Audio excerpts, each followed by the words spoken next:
Concentration of them here in South Central Los Angeles.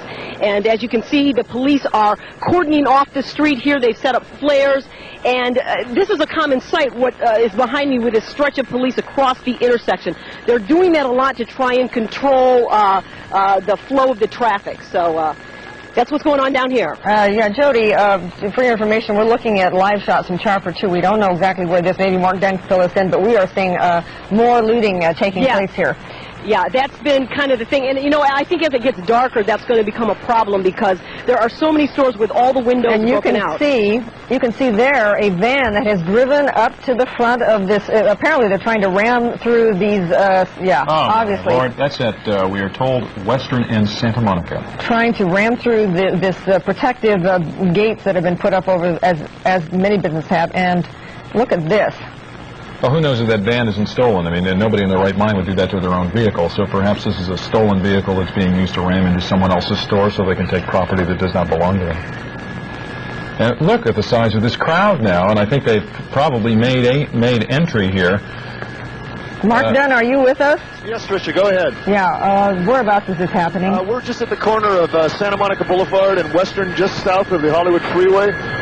All the stores along this shopping area here have been victimized by this crowd. They've systematically gone from one end of the street to the other, trying to get each gate open, working very hard to get these gates open, to get inside, to get the goods. The van there could be the person's van or maybe not, but that's a jewelry store they're trying to break into there, so maybe they think the payoff is going to be worthwhile. Well, it looks like that van has succeeded, at least partially, oh, he's going to try again. Obviously, he didn't quite make it the first time.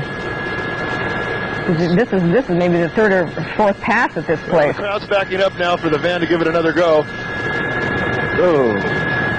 All right, Mark, we're going to repeat that only because if law enforcement is watching this, we want them to know where this is happening. Again, tell us exactly this location. Well, I'll open up here for you, Chris. We're at the corner. There's also fire at this location, too, so the authorities are very busy. They have their hands full. We're just south of the Hollywood Freeway at the corner of Santa Monica and Western. There's fires going all the way down Western, up north of the Hollywood Freeway. That is on Santa Monica. That's correct. Yeah. Tricia. Yeah, and that is an older section of Hollywood, of the East Hollywood area. There are many little shops along here, and obviously these people here are trying to get into this jewelry store, as Mark was saying. And well, I think they're into two stores now. It looks like he actually turned and started ramming the metal gate on the whatever the shop is that's next door. So it's the jewelry store and the adjacent shop. Do you see, from your perspective, any law enforcement anywhere in the area? Well, LAPD patrol car just drove by about 5 minutes ago prior to the van starting its action. I think they were on their way over. They had 3 new engine companies coming in to try and battle this fire. They might have been over to try and stand guard for those fellas. Yeah, the police and the fire department have consistently told us that basically lives come first and property second. That's all they can do at this point. I mean, these crowds are continuing to spread to new parts of town that haven't seen this as of yet today, and let's hope the curfew does some good. Mark, just for your benefit and the benefit of our viewers, we here have contacted LAPD and given them this exact location, and we will see how long it takes to get there. Well, we'll remain on the scene, and we'll bring you that when it occurs. All right. From your call to the police department, they responded within minutes, including a police helicopter. Upon arrival here, though, they started taking stones and bottles, I think, we have a report of that, from the crowd, and they've set up a perimeter at the actual intersection. It seems to This is the intersection of Santa Monica and Western? Yes, that's correct, Tricia. It seems to have dispersed the crowd somewhat. I would imagine what the police would like to do is gain control of their own area and then maybe sweep the street to clean out the area. You can see the looting has stopped somewhat, but the crowd has just gathered further down the street. We were hearing unconfirmed reports that there might be some looting at the large Sears store in that area, which is really the hub for this whole community over there. When we come around again to the front of that store, we'll look. There doesn't seem to be any entrance being made from the rear. There is an additional fire in the area now. One of the stores that had been looted has been set ablaze. That's the Sears store that we are seeing right there. You can see the Sears logo on the side of the building here. Sort of funky and there are a lot of people milling around in the streets here. Yeah, I might say, Tricia, that they have been milling around that area since we've been on the scene.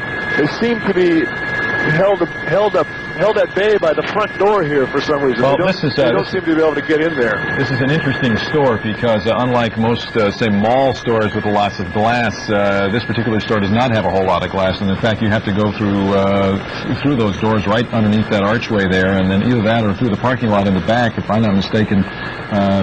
There are no windows. Been there. No, you're right. In fact, it strikes you when you drive past this Sears store, and obviously there was. I mean, I think there was probably a reason why they did that, and this very well could be the reason. How far down the street, the cordon is just at Santa Monica and Western, or does it extend any farther down?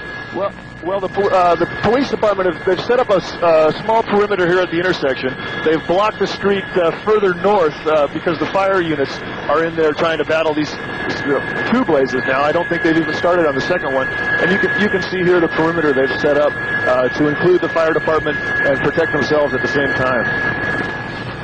This is again at Santa Monica and Western in the East Hollywood area, and these fires have erupted just within the past, probably 15, 20 minutes.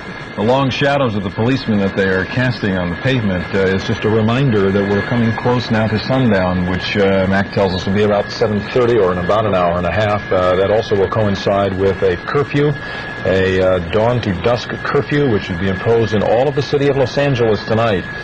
Hopefully, yeah, go ahead, Mark. Chris, we have a report of armed citizens actually barricading the intersection at 6th and Western. I think if it's all right with everybody there, we'll head over in that direction and take a look at that. All right. Go. Armed citizens, as he mentioned.